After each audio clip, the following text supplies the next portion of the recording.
This is Data Citizens Dialogues, your guide to bringing trust to your data, decisions, and all things AI. For Calibra, I'm Thomas Brents.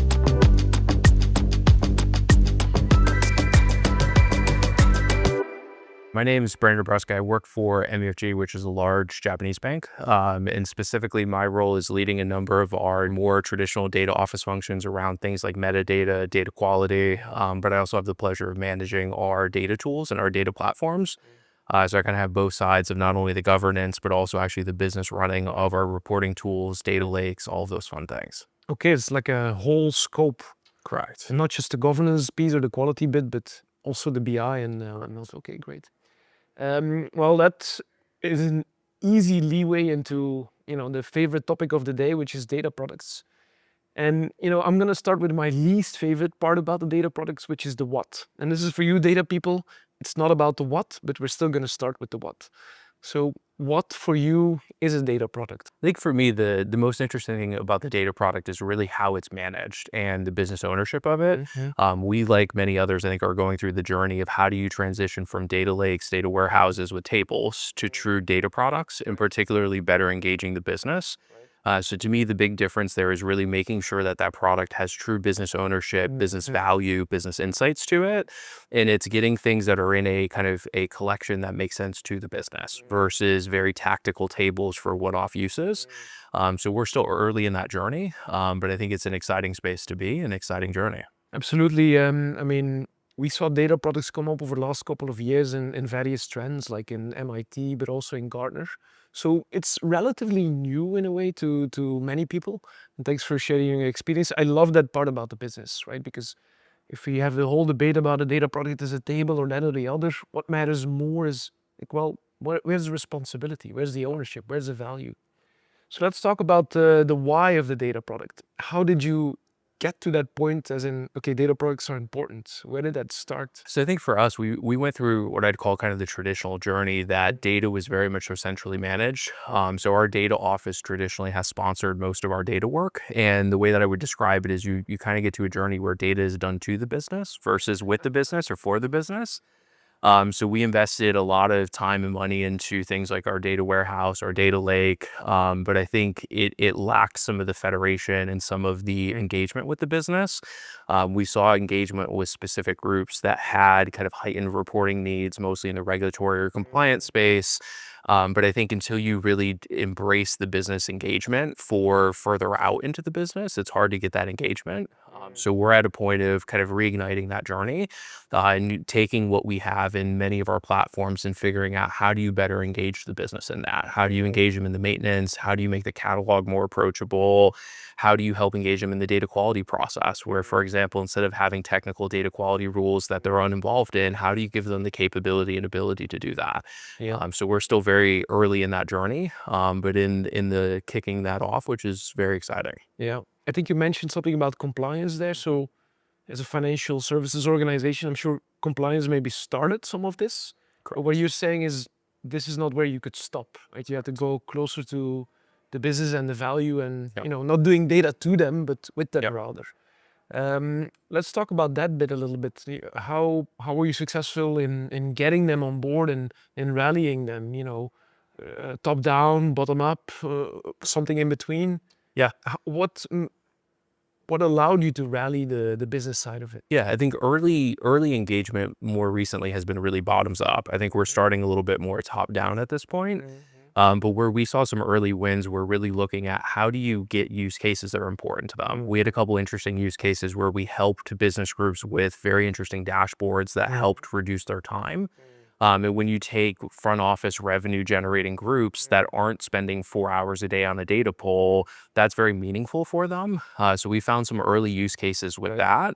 I think also a big piece of our journey was understanding if you take someone who's very close to data, who's kind of a data nerd, data geek, I think oftentimes when we think about things like data quality, the catalog, those were built for those folks. Right. And I used to joke on our side that users needed kind of a PhD in Calibra to figure out how to use our catalog because it was designed for a data geek. And the language for a business user is different, the structure of it, It needs to be easy to navigate. It needs to be logical. Those are things that we found really drove the business adoption. And we were able to make some great headways there on just educating people on what data do we have available and what does it mean. Right. If I can summarize that briefly, it sounds like you were looking for value, like the business has a reporting need and you actually saved them time and you gave them that value. You got a lot of hearts and minds in that way. But you also adapted the language and the structure almost, like not just a catalog of technical assets, but rather a marketplace of data products that the business needs. Yep. And maybe on the basis of this is how you also got more of the top-down, the executive support to help champion it. Is that fair? Yeah, I think for us, the executive support, interestingly enough, came with a lot of the push around data and AI that you see in the market space. I mean, I think our executive team has been very interested in that. And I think the understanding that data quality is at the root of that is sometimes hard to understand. But I think most executives understand that's in data. And it comes down to what data do you have access to? How do you use it? So there's at least that initial understanding. It may not be the deep understanding that it's really metadata, it's improving data quality. But I think it's an exciting time that you're seeing more executive buy-in, specifically with AI, with automation, with self-service. Those trends were ones that we found our leadership team really embraced. I think that's something that we see in the market as well, that AI is really, woken up the executives that this data problem is not going to go away and that the two need to be married somehow. So if we look to the future maybe a little bit in your organization, where do you see it go? What's next on your planning, on your roadmap? And then maybe second, where do you see it go in the industry? If we look 5 years out, what does a data office look like? So I think for us specifically, our journey over the next year or two is really resetting what we've done from a compliance perspective to figure out how do we make that more scalable. So if we think about going out of the compliance space, you're doing a lot of the same types of activities, but you're doing it at 10, 20 times the volume, where how you're doing it, the amount of effort in there needs to look different. So we're going through, for example, changing how do we plumb our catalog? How do we collect lineage? How do we do data quality rules? For example, we're hoping to cut our cost per data quality rule to under 100th what it is today. And that allows us to really scale in those other areas and to do that more efficiently. So we're trying to take the best of what we have today from a compliance perspective, but figure out how do you still manage a lot of the risk, still get the benefit, but in a much faster way. Right, scale it up to the whole organization, which requires you to rejig it or automate it in pieces and parts. That makes sense. And then what about the future? I mean, look outside the organization. Where is data going to go? Where are data officers going to go? Where is the chief data officer going to go? Is there going to be a chief AI officer?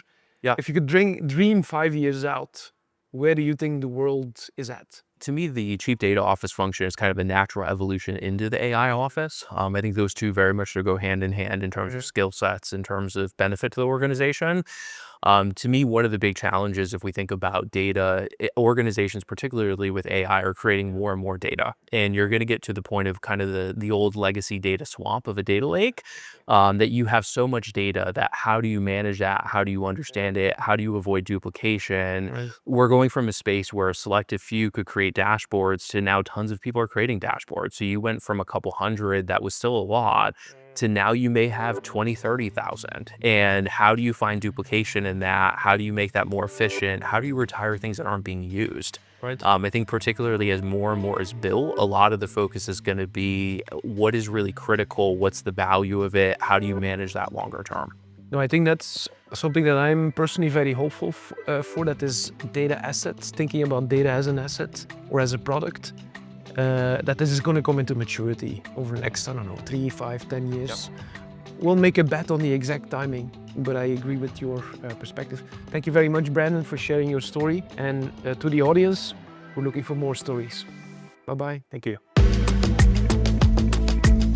Want even more insight into managing your data? Visit Calibra.com/podcast for additional resources on the topics covered in our show.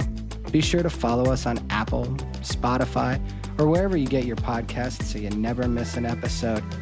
Enjoy what we have to share? How about a 5-star review? At Calibra, we absolutely appreciate your support. Data Citizens Dialogues is a production of Calibra in collaboration with Stories Bureau.